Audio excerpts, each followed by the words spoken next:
Nice to see you again. Welcome back, Energy Boom 101. That was Alanis. She's going to try and be on the show. We're gonna try and work it out.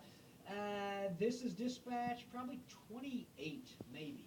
I think we did 26 and 27 out there, and that was some boom U's and bloom U, and then some boom and bloom. What we talked about out there, we're now going to show you on the maps. But first, we're going to sort of give you the overview. Once again, from the Transparent Barrel Studios, right here behind me is the glorious Boom U. Our fracking fluid today is a nice little blend, Famous Grouse. Nice little blend, pleasant on the palate. I bet we can probably crack some pretty good strata. And we're also happy to report that we contracted out with the new fracking service, and Geronimo's Sativa is going to be doing some hydraulic fracking work on the strata.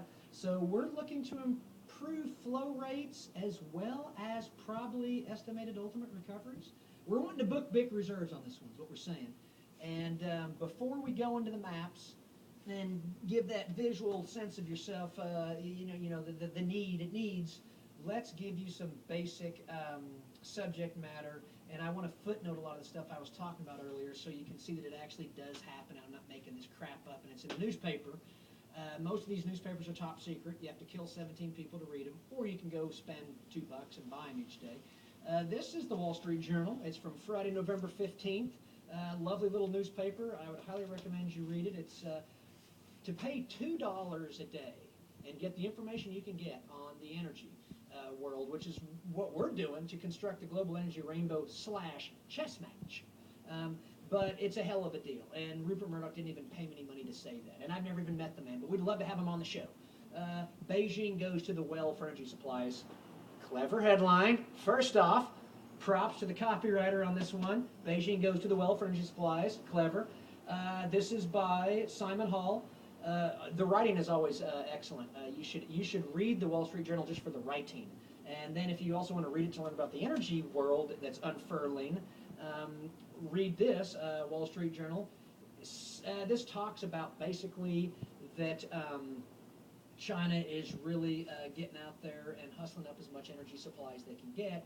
This little map talks about the natural gas routes they've established. They're also establishing oil routes. This huge platform is just sort of this glorious engineering tour de force that was put together to drill in some undisputed, I repeat, undisputed waters in the South China Sea. We'll get to the disputed waters later. Those are much more interesting. But what's happening here, this article references, is an area south of, I think, Hong Kong, like 200 miles offshore or something. You can read the article, but suffice to say, Husky Energy out of Canada, so here comes the global energy rainbow, is working with China, in particular CNOOC, and to put together an enormous drilling rig to drill the South China Sea undisputed waters for gas wells that will provide a significant amount of gas to China. Why? Because, and this is a great quote, you've got to hear this, this is great. China wants to double its gas use to a whopping 10% of its total portfolio, so keep that in mind. China wants to double its gas use to 10% of its energy mix by 2020. Okay, so what you know is what China wants to do. They want to double their gas use to 10%, so right now it's at 5%. Huge math there. They want to go from 5% to 10%, double, by 2020, which is 7 years from now.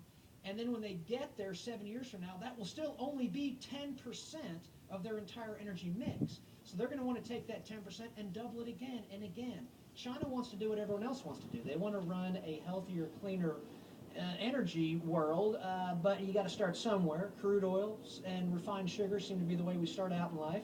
And then we wean ourselves off that and we get onto the natural gas, which is what the United States is doing right now. And that's what China is telling you they want to do. So there's still, in my shallow understanding of this game, enormous opportunity based primarily on growth in China. So, nice big article, gives you a good visualization, and there's probably some good facts in there. You can read the article. Another big article in the Wall Street Journal. This is from Friday, November 15th, which was a few days ago. West Virginia preps for shale gas play. This is a great one. A Brazilian company is thinking about. Now, they haven't said they're actually going to do it because this takes a while, but I guess they want to do it. A Brazilian company wants to open, it's a big one, it's a multi-billion-dollar natural gas plant in West Virginia, which, by the way, West Virginia coal mines are going out of business quicker than you can swing a dead cat, and those workers are going to need something to do, so if they build this plant, that would be good. But that's a great example of the global energy rainbow sweeping back into the United States. Brazilian company coming to West Virginia. Now, does this thing actually get built? Who knows? We'll find out 2 years from now. But it's very, very possible. And if it happens, it's a couple $1 billion. That's nothing to sneeze at there. Speaking of nothing to sneeze at and a couple $1 billion, another article in also the Wall Street Journal in Friday, November 15th. And I'm trying to move fast because I know we're going to hear the bells of boom you. What's our time, Benji? 6 minutes? I'm feeling good. I think we've got a lot of time. Wall Street Journal, big investors lay out bets. Right there, big investors lay out bets. And who's that? George Soros, and he looks so damn happy he can't see straight. And I love the man, and I've never met him. We'd like to have him on the show. Big investors lay out bets. Berkshire Hathaway, that's Warren Buffett's company, by the way. Let me just read it. It's simple. Warren Buffett's Berkshire Hathaway disclosed it had picked up a $3.45 billion stake in Exxon Mobil Corp., a sizable addition to its roughly $107 billion portfolio of stocks. So, Warren Buffett's Berkshire Hathaway has a portfolio of stocks worth $107 billion, of which roughly 3% of that, $3.45 billion, was just invested in Exxon Mobil, which is a really grand, sweeping way to say, I'm taking the American energy boom long, about 10 years. And so that's also in the Wall Street Journal. Now, what did Soros invest in? Microsoft and FedEx. We don't know anything about them. I'll tell you what, you should read this article, though. We don't have time to, but you should read it because it talks about a lot of other stuff that Warren Buffett's Berkshire Hathaway did in energy. And a lot of it's been very, very, very good. The obvious one is Burlington Northern Santa Fe. Before we go in and let you visually see what's happening with the global energy rainbow, because we want to do a big update on Sir Tony Hayward, former fellow at British Petroleum, threw a little cocktail party down the Gulf of Mexico and was basically told to go find oil elsewhere. Well, he's finding it, and it's pretty amazing, and it's going to be one of the greatest stories to follow in the global energy rainbow chess match. And if we're giving Vladimir Putin and President Barack Obama queen pieces for this chess game, Sir Tony has to get something just below that, because as you will see, his territory is priceless. His quotes are even better, and I bet he's making getting a lot of oil out of the ground and making a lot of money at it. Now, before we get in there and tell you about that, just a quick bit of oil patch jazz, which is an amazing new art form exploding out of the oil patch, and it's incredibly complex. All you do is read the oil logs in the Daily Oklahoman, now called the Oklahoman, one of the greatest newspapers ever, bar none. And you read the oil logs, and it's fun, and you'll see why. Because the oil logs, by the way, they go by county. There's great counties in Oklahoma, great names too. So let's just start right here. That's alphabetized. Alfalfa County, boom. Chesapeake operating 198 barrels a day, not bad. Down 10,000 feet, still good. Ellis County, Chesapeake again, 48 barrels. They go down 12,000 feet. Okay, not quite as much money there, but they're learning. Here's a good one. Ellis County, EOG Resources. We've talked about EOG. I don't want to have to hammer this home 50 million times. They're one of, if not the leaders in technology in the oil patch. They will make enormous sums of money. It's probably worth investing in them if you want to go for 10 years. If you just want to buy it and not worry about it for 10 years, I couldn't think of better fun bets to make. And if this helps, EOG Resources in Ellis County, the same county. Now, it's not always fair to say, hey, if two wells are in the same county, they should be alike. That's not true, but let's start with this. Ellis County, Chesapeake got one at 48 barrels. EOG got one at 826 barrels a day. EOG is very good at what they do. Follow them in whatever play they're in, whether it's Oklahoma plays or the Eagle Ford in Texas. This is a great one here. Johnston County. No one drills in Johnston County. No one. So someone's suddenly drilling in Johnston County for some reason. Not only that, they're getting 763 barrels a day out of the ground and 3.5 million cubic feet of gas a day. That's probably a pretty damn healthy well as far as making money. Guess who's doing that in Johnston County? XTO Energy. Doesn't mean anything to you? Well, it should. XTO Energy is owned by Exxon Mobil. XTO Energy was bought by Exxon Mobil years ago as a natural gas play, but this isn't natural gas right here, folks. XTO Energy is popping 763 barrels a day out of Johnston County, and that's oil. So Exxon when Exxon bought XTO, they got a hell of a lot. There they are. Are we in at 10 minutes? Okay, so we've got 5 more. You heard a rim shot from the bells of Boom. Just a bit, letting you know they're here.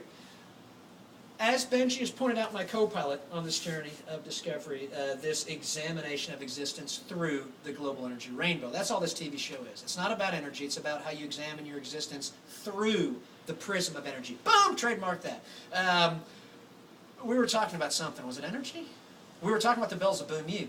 You have to respect them, and Benji told me it appears they have gone from adversary to ally. I would agree. I would say that's an unbelievable way to describe the bells of Boom U. You could probably do your own show on that, but we're not going to, because we've got Oil Patch Jazz going.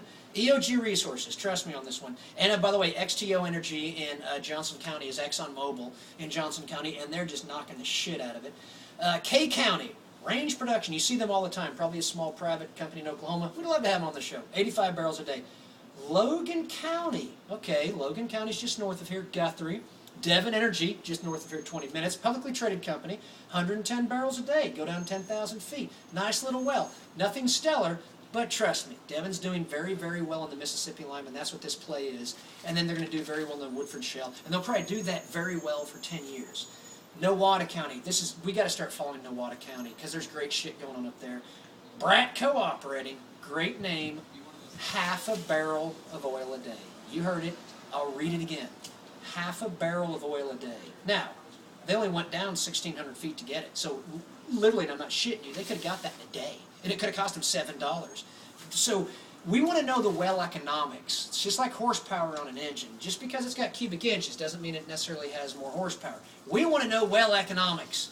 Know what? Pawnee. Now, this is fun right here. Pawnee's another Devon. Okay, Devon, we just talked about him in Logan, but in Pawnee County, that's probably the Woodford Shale. And they get 315 barrels a day. God damn, nothing to sneeze at. Probably make you money.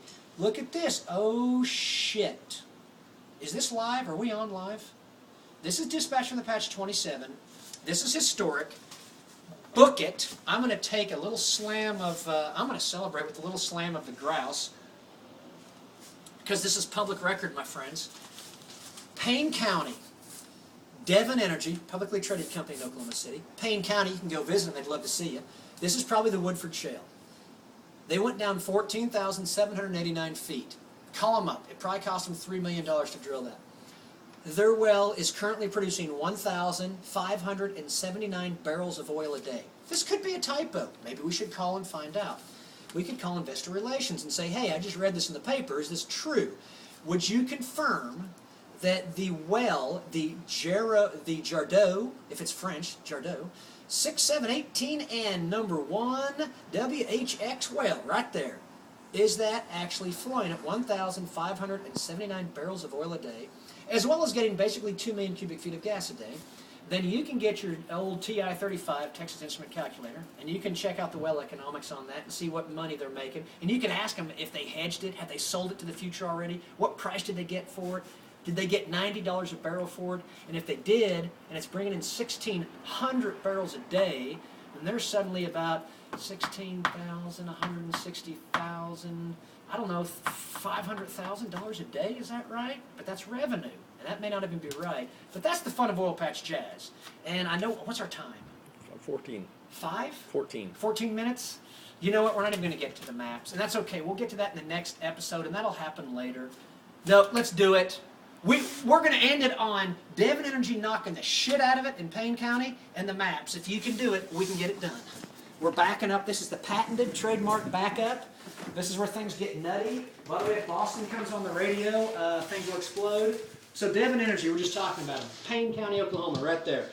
Probably the Woodford Shale. 1,600 barrels of oil a day is a lot of frickin' oil. The Global Energy Rainbow, we were talking about that earlier.